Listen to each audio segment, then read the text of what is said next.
Local productions seen on Delta College Public Media are made possible with support from viewers like you. Thank you. Hello, and welcome to Dateline Delta. I'm Mike Rowley, Delta College Board of Trustees member. On today's show, we will examine the Corrections Officer Program and learn how Delta helps its students search for a career. We will learn about the SACE project and Delta's decades-long involvement with the League for Innovation. To conclude today's show, we will learn how Delta College is keeping its students safe.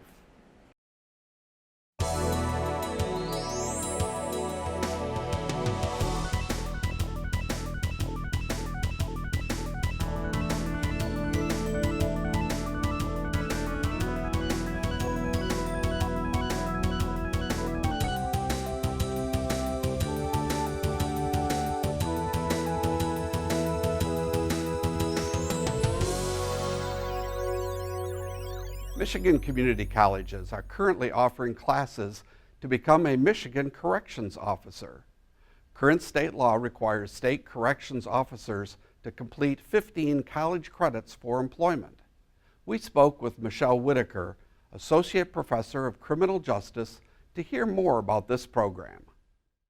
So a corrections officer is essentially an officer who works in a state or federal prison or a local jail or lockup and engages in the care, custody, and control of prisoners.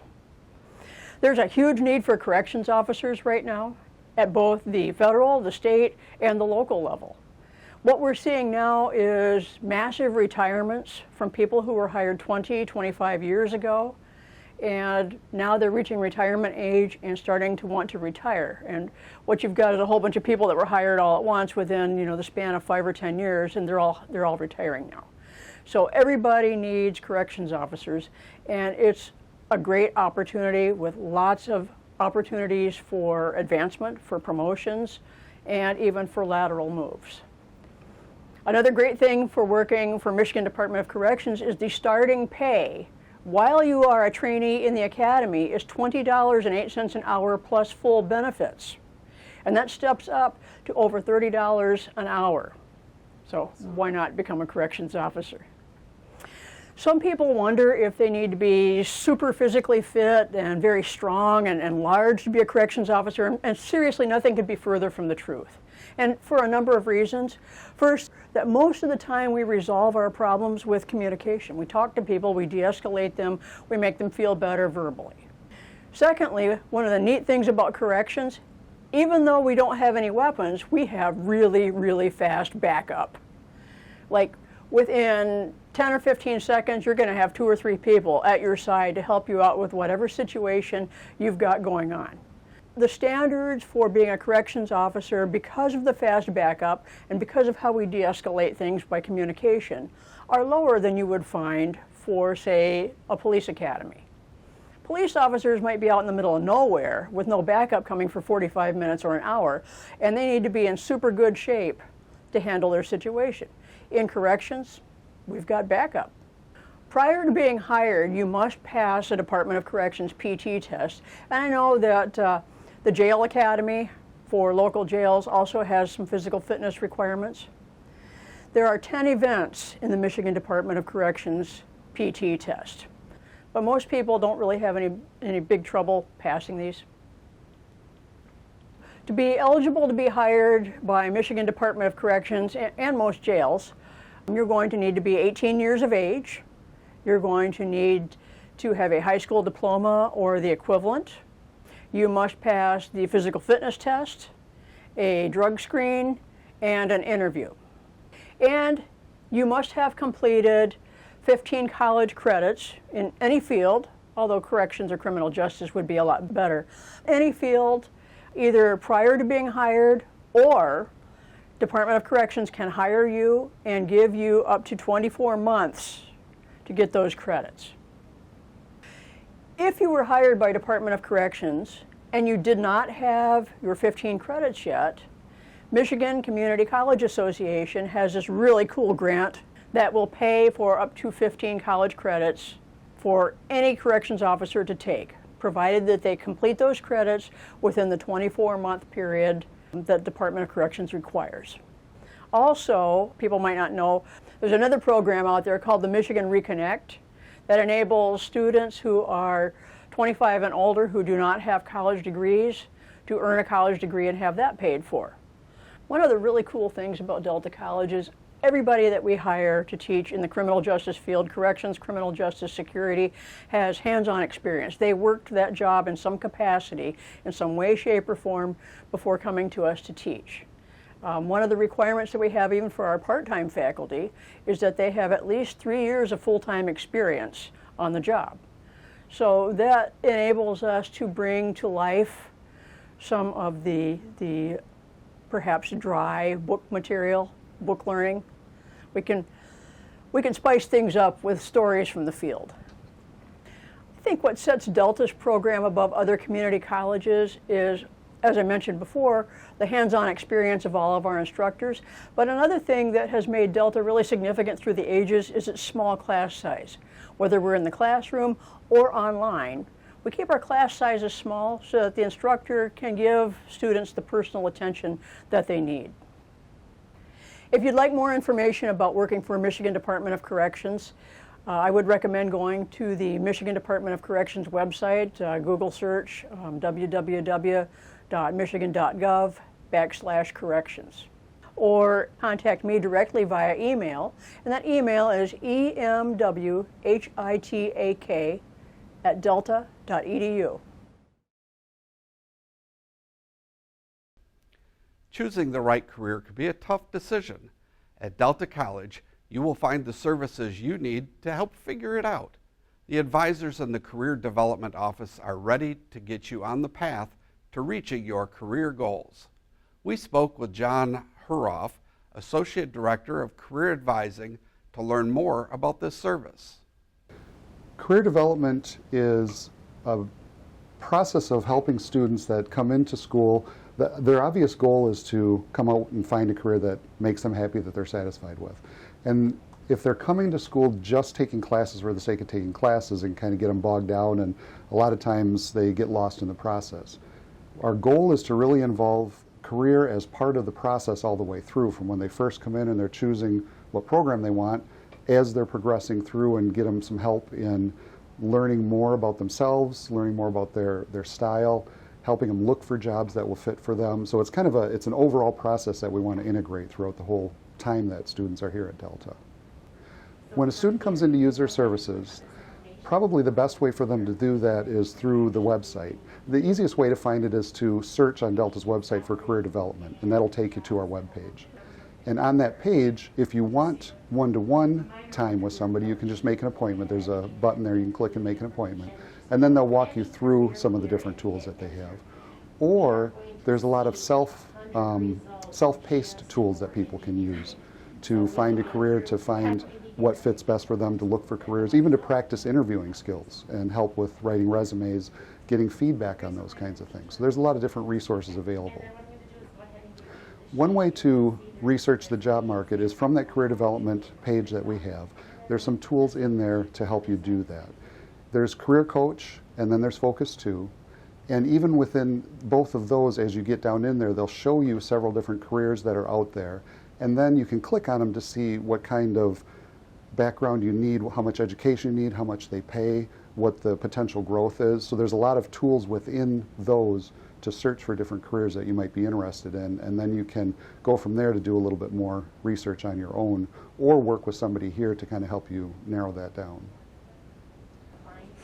As students attend Delta and move through the career services things that we offer, the programs that we offer, one of the things that they can do is practice writing resumes, and then we have people that will go through those resumes with them to kind of give them some ideas and help them tighten that up, or cover letters.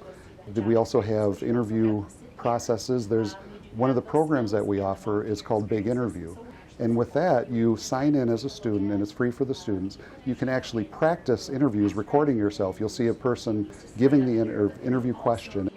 Why are you interested in this position?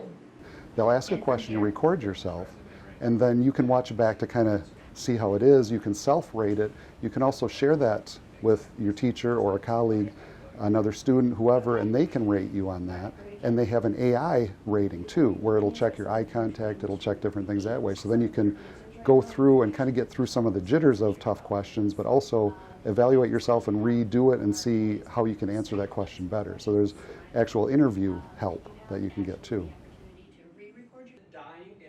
Delta offers various job fairs or career to community engagements where a particular career will come here on campus, whether it's firefighters or police or construction workers. We have people come here that students can then go there and ask questions and those kinds of things. So we offer several of those, and then we also have job fairs where several employers come in and students can walk around, bring their resume, talk to them, learn more information about the different kinds of careers available in our area.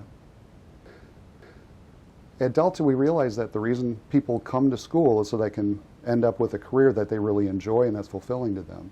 And so we look to help the students right from when they walk in all the way through the process.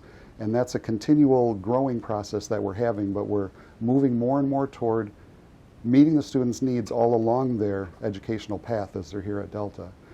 And while you're here, if you want more information on that, just use the information on the screen to contact us, and we'll be glad to do what we can to help you out.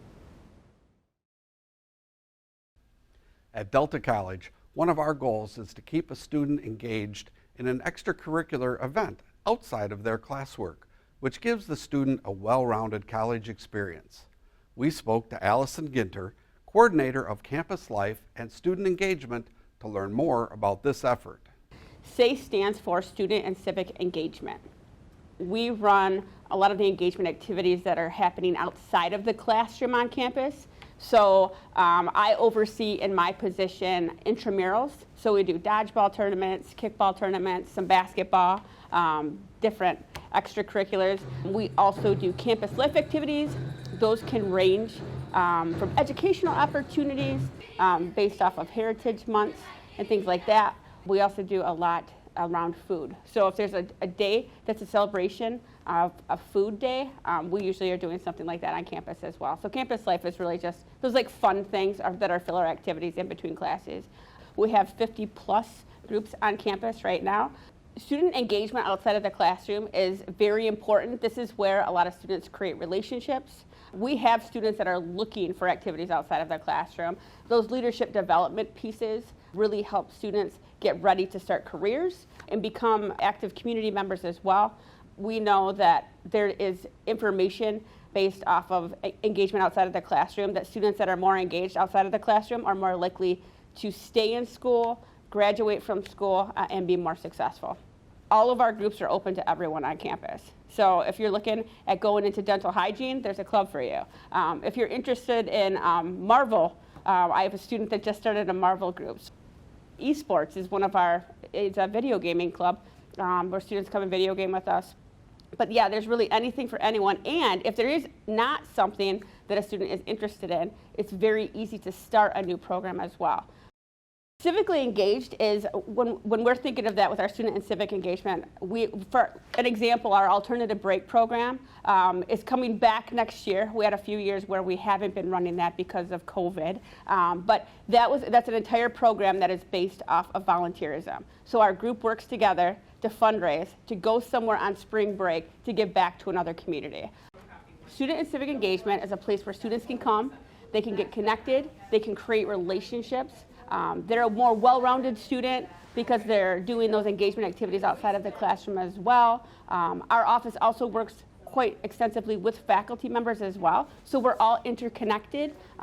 So students that are working in different classrooms too can get more engaged in the classroom by coming down and working with student and civic engagement also. The best way to contact us is to email us and call us with the number that's on the screen. It is really a very family-like atmosphere down in student and civic engagement. If you want to study, if you want to come hang out, if you want to play video games, or if you want to get more involved on campus, please come and get connected in our area, and we'll make sure that we get you connected to the correct resources. Delta College is a charter member of the League for Innovation in the Community College, devoted to improving learning experiences for students through experimentation and innovation. We spoke with Dr. Reva Curry, Vice President of Instruction and Learning Services, to learn more about this innovative program. The League of Innovation is a nonprofit international organization that was begun in 1968, of which Delta College is a founding partner. And our President Emeritus, President Don Carlion, was the president of Delta College at the time. Being a member helps us to be able to compare our practices with our sister colleges across the country, to learn from one another, and to help us be able to better serve our students and to be able to improve the instruction that we provide for our students as well as the student services that we provide. So we're very excited to do that. The practical application for the League of Innovation during the pandemic was college presidents and institutional representatives, of which I'm the institutional representative for Delta College. We had the opportunity to share very quickly in real time strategies that we were doing to meet student needs. That included abruptly moving from face-to-face to online instruction, as well as developing simulated laboratory experiences for students, of which had never been done before in the sciences and also in the health occupations. When a founding member of the League of Innovation in a community college changes presidents, then there is a reaffirmation process in which the new president is given a year to 2 years to go ahead and to determine and to establish, first of all, the willingness for the college to go ahead and go through a reaffirmation process, which is very rigorous, and secondly, to go ahead and do the process within the timeline that the League of Innovation has set forth. I was very interested in coming to Delta College because it is a League of Innovation school and holds a board seat on the League of Innovation. Coming from Anne Arundel Community College, where I was a board rep there, which means I was a vice president. I was very familiar both with Delta College and the League of Innovation. One of the reasons why I'm excited that Delta College is a member of the League of Innovation, a community college, is the opportunity that it gives our students, our faculty, and our staff. So our students have the opportunity to participate in competitions. We have an art competition. We also have a literature competition. And I also want to say that the League of Innovation gives awards to faculty and staff, individuals and teams, to recognize innovative work done by faculty and staff. Okay. One of the major things that we emphasized was that we have now downtown centers in the major counties that we serve. That provides access to all kinds of populations, from rural to more urban, and we presented the ways that we have utilized technology to expand our footprint throughout the state of Michigan to include even people in the Upper Peninsula learning about engineering through online learning. So we've talked about the ways that we deliver education. We've also talked about the ways in which we accelerate students into the workforce, and really emphasizing the way in which we are thinking about programs that allow students and then ultimately graduates to have access to the middle class as a result of workforce programs in health, as well as business and information technology. Those are the major things we focused on, but sort of got to the granular level of what happens inside the classroom, explaining and showcasing things from the way we use mannequins in nursing to the ways that we have different technology for students to experience the engineering programs that we have both remotely and face-to-face. I think the League of Innovation is a really important thing for any community college to participate in. And we're lucky enough to have the board seat because being on the board, we're one of 16 community colleges in the United States and Canada that sets the agenda for what the future of community college education looks like. It's one of the few organizations out there that focuses on pedagogy as well as teaching and administration, so looks at the whole college holistically. And being at the forefront and a thought leader to me is very important, and it's also a testament to the history that Delta College has had, that since the League of Innovation's inception, we have been at the forefront of board seats in the League of Innovation, and subsequently had a seat at the table with regard to what community college education looks like nationally and now internationally. And I really think that that is an important piece for Delta to have for not only for the success of our students in the region, but also just in terms of our national reputation. With recent acts of gun violence at learning institutions across the country, Delta College is taking the initiative to secure our doors and practicing safety drills to keep our students safer. To hear more about these efforts, we spoke with Robert Bantikoff, Director of Public Safety. We were all obviously horrified by the acts of violence we saw occur on the campus of Michigan State University. And it really brought to the forefront some of the focus on safety at our campuses. Here at Delta, we have all along been really focused on trying to keep our campuses as safe as possible. We have, since I've been here in the last 7 years, we have incorporated a lot of new technology and new training to try to keep up with the times and to make sure that we're as safe as possible here on campus. And some of our technological focus on safety here involves obvious things that most of our students and visitors can see. We have a door lock system that allows us to control when and how doors unlock and lock, and to do so remotely. Along with our the electronic door system, we also incorporated a swipe system to allow access because some people need access outside of the regular hours. And then you also see a lot of cameras around our campus now. We now have cameras on main campus, in our parking lots, at all of our learning centers, inside and out in the parking lots. And it gives us the ability to monitor in real time and to go back and look at incidents in the past, because they're all, obviously they're all recorded, and then take effective action when there are issues. And that's a big part of our planning, is the prevention aspect of it, that we want to be able to identify problems and prevent them from becoming bigger problems immediately, because that's the only way you have a successful outcome in any kind of active violence situation, is to prevent it before it happens. Once the incident starts, there's always going to be tragedy involved. So we really focus hard on our prevention side of it.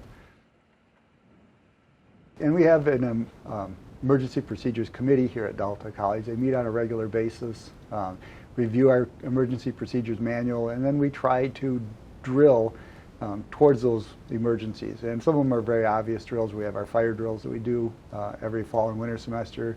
We do severe weather drills every fall and winter semester. We have partnered extensively with the Bay County Active Shooter Task Force. It's a group of law enforcement, fire, and EMT paramedic personnel that have come together to try to address this issue for, not just Delta College, but any large public area. Okay. A lot of interdepartmental training. We actually ran an event here on our campus where we simulated a number of active assailant events for law enforcement, fire, and EMTs. And we were really happy with how that turned out. We're continuing to partner with them. We are intentional about trying to get information out to our students. We make it available. I really encourage all of our students to go to our public safety webpage and look at the information that's available there. And then a big component to our communication is, how do we communicate in an emergency? How do we get that information out as quickly as possible to our students, our staff, and our faculty, to let them know? Our biggest way we do this, our most primary method, is through Nixle, which is our emergency texting and emailing system. We know that students have their phone available, that texting is a primary way of communication for them. So we really encourage them to sign up for Nixle. They will get a text message. Most of the time they sign up so they can find out when the snow days are, because that's the quickest way to find out about snow days, but we also use it to communicate other things. Delta College, and particularly our public safety department, but across the board here, there's a real focus on keeping our campus safe, keeping it safe for our students and our staff and our faculty. And again, like I said earlier, one of the primary ways you have to do that is through prevention. And we really encourage people to be aware, to make use of the resources we have out there.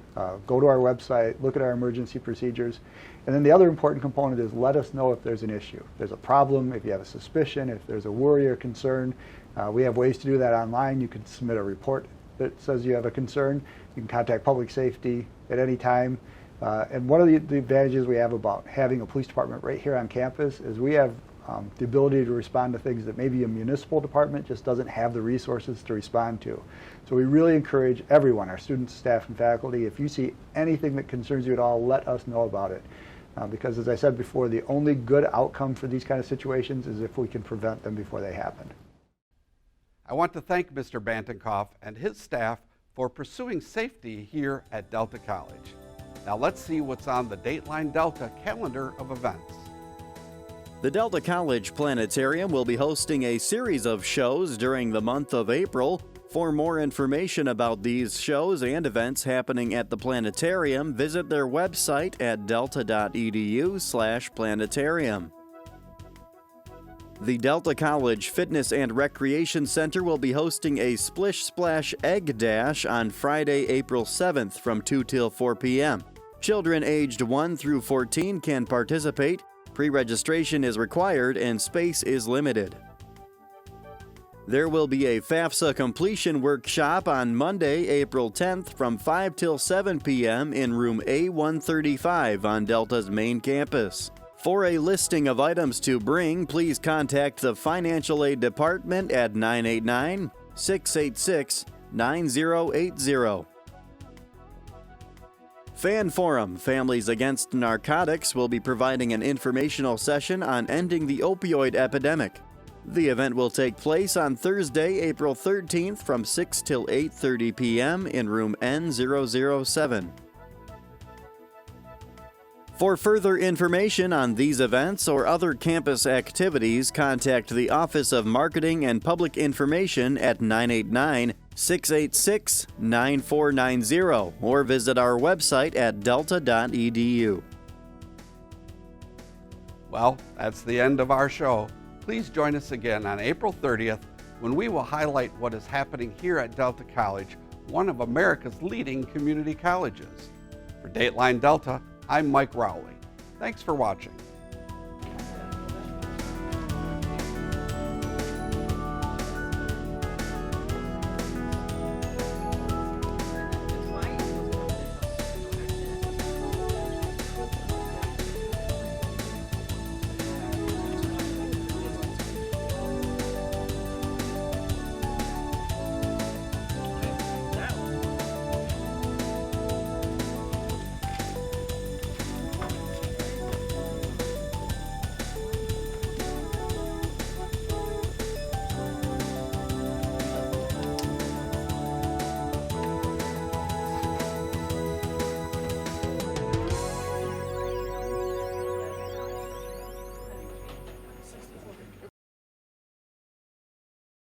Local productions seen on Delta College Public Media are made possible with support from viewers like you.